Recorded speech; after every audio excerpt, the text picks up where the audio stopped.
Maria had always been a strong woman, but life had slowly taken away almost everything she had. She lived in a tiny room made of old wood and thin walls. When the wind blew at night, it felt like the whole room would fly away. She had only one reason to stay strong, her little boy, Samuel. He was 5 years old with bright eyes and a smile that could light up even the darkest day. But now, even Samuel's smile was fading because hunger had become their daily guest. The winter that year had arrived earlier than expected. The cold winds blew through the small streets of the town and the markets were empty. People were struggling to feed their own families, and there were fewer jobs than ever before. Maria had worked many different small jobs in the past, cleaning houses, washing clothes, sewing torn shirts, but now, no one had work to give. Every door she knocked on was closed. Every face she saw turned away with sadness or silence. Her savings had already disappeared weeks ago. Every last coin had been spent on bread, milk, and a few apples for Samuel. She skipped her own meals many nights so her son wouldn't sleep hungry, but now even that wasn't enough. Samuel had started coughing at night, a dry, weak cough that made her heart shake. His little hands were cold even under the thin blanket they shared. Maria walked through the market street that morning, her head covered with a scarf to keep the wind away. She looked at the food stalls from a distance. Warm bread, rice, soup, and fruits lay in baskets, but they might as well have been on the moon. She had no money, no job, and no help. She tried to ask some people she knew. "Do you have any work?" "Anything?" she whispered to the shopkeeper she had cleaned for once. The man looked at her kindly but helplessly. "I'm sorry, Maria, there is no work. Not even for my own cousins," he said softly. She thanked him and walked away. Every step felt heavier than the one before. She thought of Samuel sitting on their small bed, his eyes full of hope every time she left, believing she would come home with food. How could she face him with empty hands again? That afternoon she sat on a cold bench at the edge of the market, her hands covering her face. She didn't cry loudly. She didn't have the strength for that anymore. Tears rolled down slowly, quietly, like they had been waiting for their turn. She remembered her own mother telling her, "A mother will do anything for her child." Those words echoed in her mind again and again. Maria had nothing left to sell. No jewelry, no clothes except what she wore, no home worth money. All she had was herself. The thought scared her, not because of shame, but because she didn't know what would happen next. But the image of Samuel's weak body lying in bed was stronger than her fear. When the sun began to set, she made a decision she never thought she would make in her entire life. She would go to the wealthiest part of the city and ask for help, not for charity, but for anything in return for her. If it meant saving her child, she would give away her comfort, her pride, even her future. The rich part of the city was very different from the world Maria lived in. The streets were clean. The buildings were tall and bright, with golden lights glowing from behind big windows. People wore warm coats and leather shoes. Their lives seemed easy, their smiles calm. Maria felt small walking among them. She pulled her old scarf tighter around her shoulders. Her shoes were thin, and the cold stones on the road bit into her feet, but she kept walking. She stopped near a grand gate. Behind it was a beautiful house with a large garden and lights hanging like stars. She didn't know who lived there. She didn't know if they would even listen to her, but she took a deep breath and whispered to herself, "For Samuel." Her voice trembled when she spoke to the first man she saw walking near the gate. "Excuse me, sir," she said softly. He turned, surprised to see her. She kept her eyes down. I need help. My son is sick. He hasn't eaten. I will work, do anything. I have nothing else to give but myself, please. I'm only asking for a way to save him." The man looked at her for a moment but said nothing. He walked away quickly, his eyes full of confusion and discomfort. Maria felt her heart drop. She thought maybe no one would stop. Maybe no one would listen. But she didn't give up. She whispered her plea again and again to anyone who passed by. Some ignored her completely.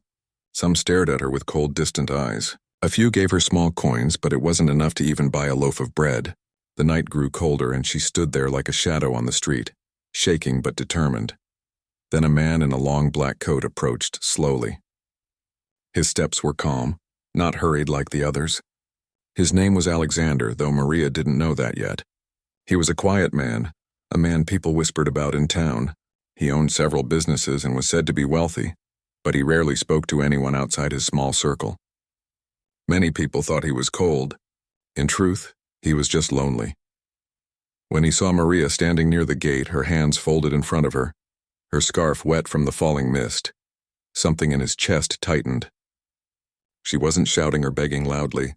She was standing there with a kind of broken strength, like a tree in a storm refusing to fall. She looked up at him carefully. Her voice came out soft, almost like a whisper carried by the wind. "Please, sir, I don't want money for myself. I just need food for my son. I will give you anything. I can work. I can do whatever you ask, please." Alexander didn't speak for a long time. His sharp eyes studied her face, not in a cruel way, but with quiet attention. He could see the tiredness in her cheeks, the cold on her lips, the fear behind her eyes. But most of all, he saw the love of a mother. A love so strong it could make someone stand in the freezing night with nothing but hope. "What is your name?" he finally asked in a gentle voice. "Maria," she answered quickly, a little surprised he had spoken to her at all. "Where is your child now?" he asked again. "At home. He hasn't eaten since yesterday. I don't have anything left," she said, her hands shaking as she tried to keep her voice steady. Alexander looked down the street where people passed without noticing her. He thought of his own childhood, the nights when hunger sat beside him like a ghost. No one had helped him then, but now he had the power to help someone else. He didn't see a stranger trying to sell herself. He saw a mother fighting for her son's life. "Come with me," he said quietly. Maria froze. She wasn't sure what he meant. Fear flickered in her chest, but so did a tiny spark of hope. I don't understand," she whispered. "Come with me," he repeated gently. "I'll help your son." "You don't owe me anything for that." Maria didn't move right away. For a long time, the world had only shown her coldness. She didn't know whether to trust him or run.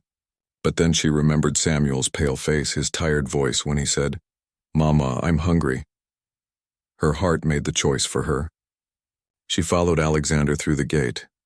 Warm air rushed toward her when they stepped inside the house. A soft fire burned in the fireplace and the air smelled of fresh bread.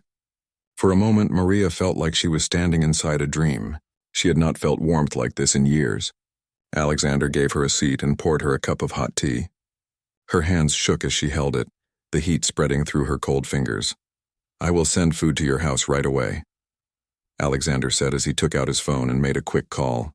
"And a doctor will visit your son tonight." Tears filled Maria's eyes before she could stop them. "Why are you helping me?" she whispered. Alexander looked at her quietly and said, "Because I know what it's like to be hungry." Maria lowered her eyes. For the first time in weeks, she felt something she thought she had lost completely: hope. She didn't know what would happen next. She didn't know why this man was being kind to her. But for the first time, she believed that maybe life could change. As she left his house that night with bags of warm food and medicine, she didn't feel like someone who had been bought.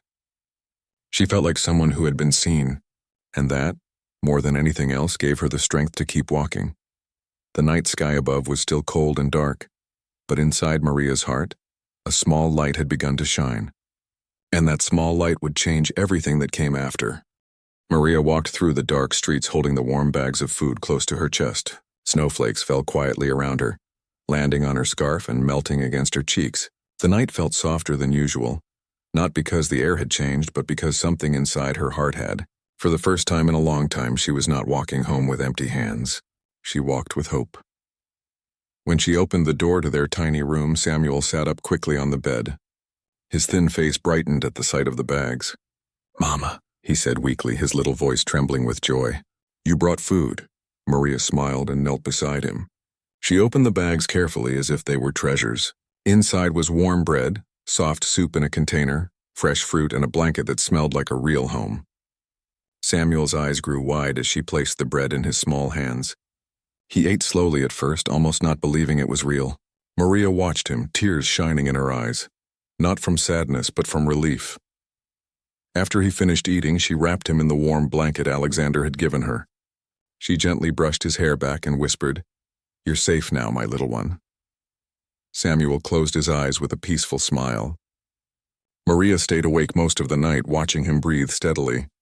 For many nights before, fear had sat beside her like a shadow, but that night it was hope that stayed close. The next morning, a knock came on the door. Maria opened it and saw a doctor standing outside. He introduced himself kindly and said he had been sent by Alexander. He checked Samuel carefully, gave him medicine, and told Maria how to care for him. "He will get better," the doctor said softly. "He just needs food, warmth, and rest." Maria thanked him again and again. She didn't know how to express the weight of her gratitude. For weeks she had felt alone in a world that didn't see her, and now suddenly someone not only saw her but cared enough to help. 2 days later, Alexander came to visit. He stood quietly at the door, not wanting to make her uncomfortable. Maria felt nervous at first. She didn't know how to speak to someone like him. But Alexander's voice was gentle and his eyes carried no judgment. He only asked one question. "How is Samuel?" Maria smiled for the first time in a long while. "He's better," she said softly. "Thanks to you," Alexander shook his head. "Not because of me. Because of you. You never gave up on him."